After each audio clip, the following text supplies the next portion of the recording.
Don't come, you'll embarrass us, my mother said on the day of my younger brother's wedding. I'm Lauren Elizabeth Harper, and I didn't argue. I just ended the call.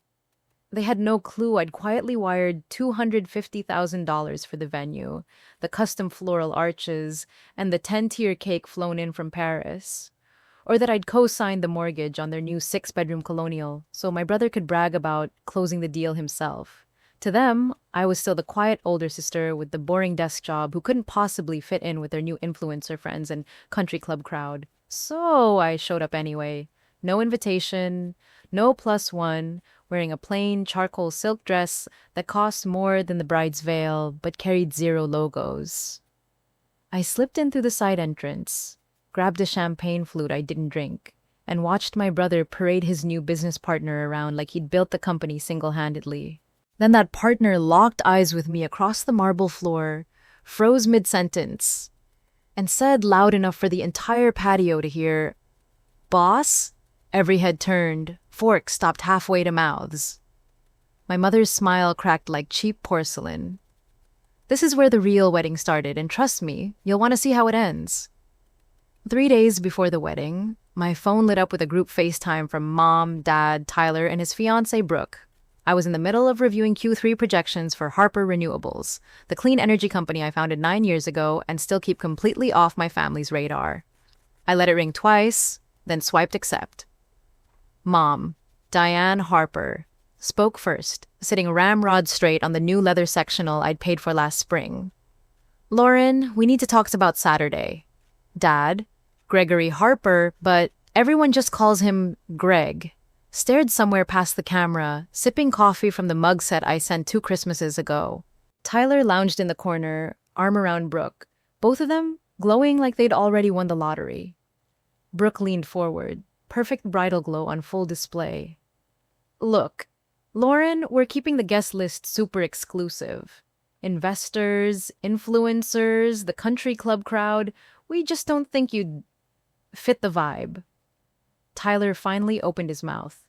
"Yeah, sis. No offense, but your whole 9 to 5 thing isn't exactly impressive. These people are next level. We don't want anyone asking what you do and us having to make something up." Mom jumped in before I could respond. "It's not personal, honey. Brooke's family is old money Virginia, and Tyler's startup is finally getting real attention. We can't risk anything looking low effort." Low effort. That was the word that stuck. The same sister who'd quietly transferred $300,000 into Tyler's startup account over 4 years. The same sister whose anonymous LLC co-signed the mortgage on their new house so the bank wouldn't laugh them out of the building. I kept my voice flat. "So, you're uninviting me to my little brother's wedding?" Dad cleared his throat. "It's not uninviting if you were never officially on the list. We're just asking you to sit this one out for Tyler's big day." Brooke flashed her engagement ring close-up at the camera. "Exactly. One viral photo of you looking out of place could tank the whole aesthetic. We're protecting the brand." I looked at the 4 faces filling my screen, the same faces I'd been bailing out since college, and felt something inside me snap clean in half. "Got it," I said, and ended the call. That same night, I opened the secure HR portal on my second monitor while the city lights blinked outside my downtown loft. An email from Vanessa Ruiz, my executive assistant of 7 years, sat unopened. "Nathan Cole Whitaker, COO onboarding complete. Contract signed, start date next Monday." I clicked the attachment. Headshot first, tall, dark hair, sharp jaw, exactly the guy Tyler had been posting nonstop with for the past month, captioned, "My new right-hand man closing 7-figure deals." I scrolled down. Harvard MBA on full ride, former VP at our largest West Coast competitor, poached with a package that made even my board raise eyebrows. The personal note he'd attached during negotiations jumped out. "I don't tolerate people who ride coattails or fake success."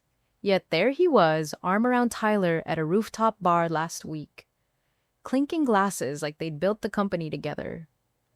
I leaned back, pulse steady, the same feeling I get right before signing a hostile takeover. They wanted exclusive. They wanted next level. They were about to meet the person who actually owned the level. I pulled up the private equity filings. Harper Renewables held 49% silent stake in Tyler's so-called startup, funneled through 3 blind trusts so his name stayed shiny on PitchBook. The remaining 51% sat in my personal holding company, giving me full veto rights on every partnership, every hire, every press release. Nathan Cole Whitaker didn't report to Tyler. Tyler reported to Nathan, and Nathan reported to me. I screenshotted the org chart, the signed COO offer letter, the cap table that listed Ellie Harper as majority owner, then locked the folder with triple encryption. For the first time since the call, the corner of my mouth lifted. They thought they were protecting the brand. They had no idea I was the brand. The memory hit me the day Tyler first showed me the ring.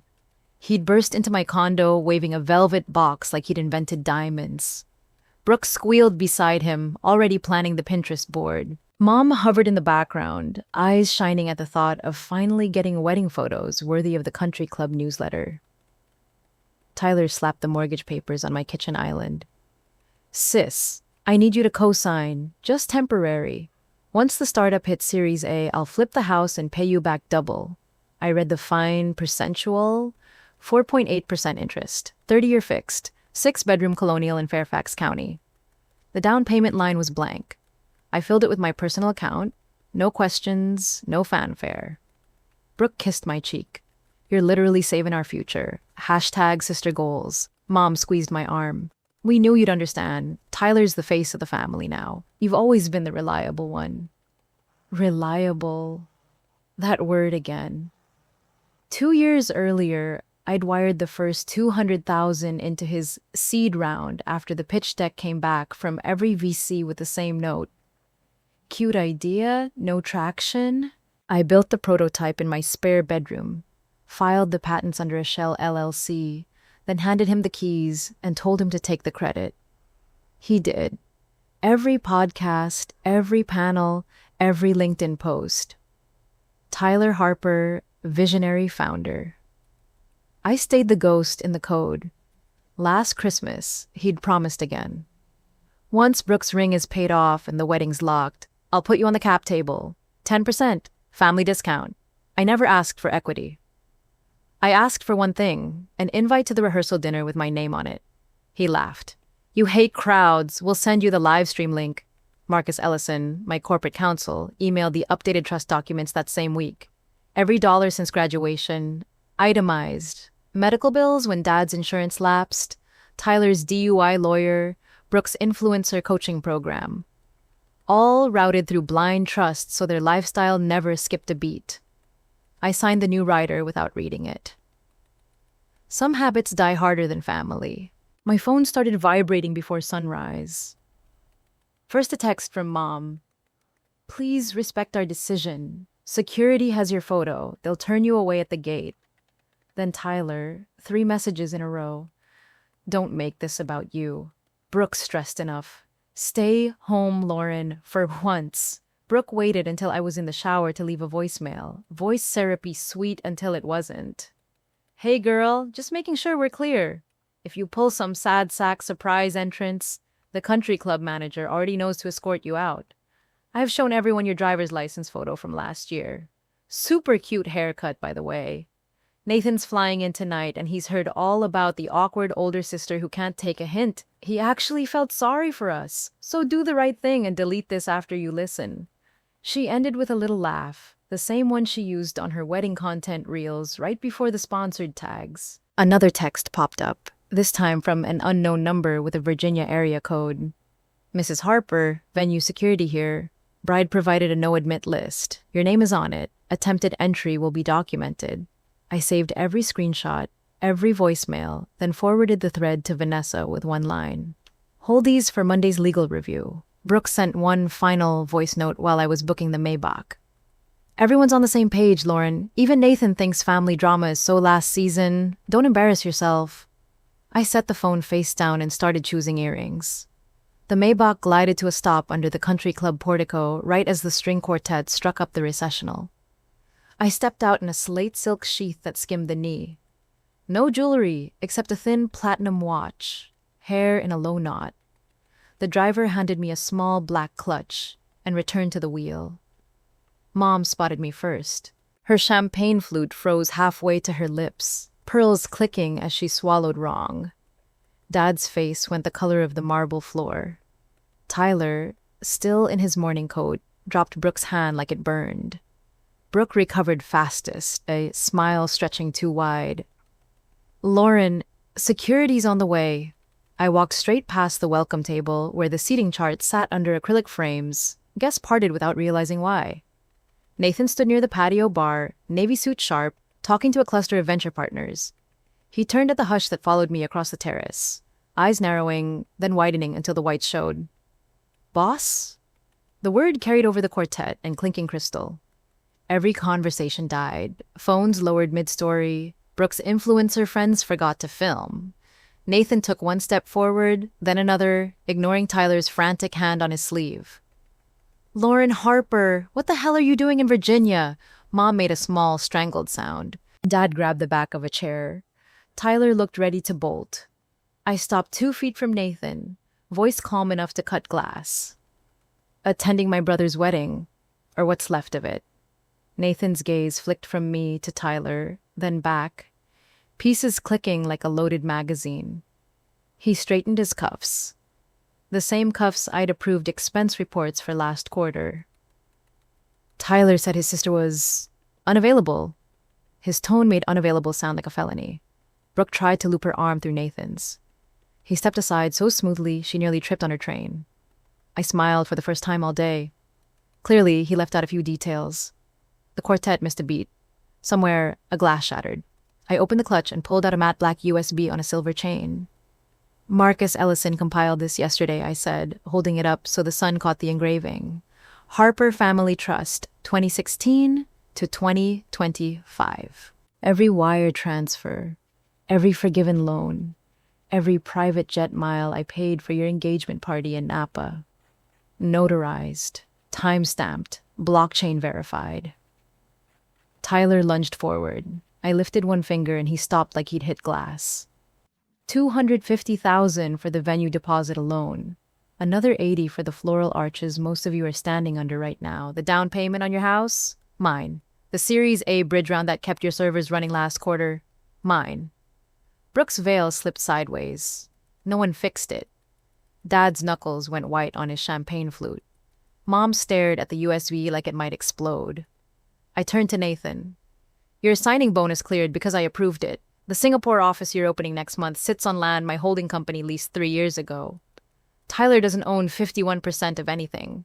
I do." Nathan's jaw locked. He faced Tyler, voice low enough that only the bridal party heard. "You told me you bootstrapped this from a garage. You said your sister was a mid-level accountant who couldn't afford the gift table." Tyler opened his mouth, closed it, opened it again. Nothing came out.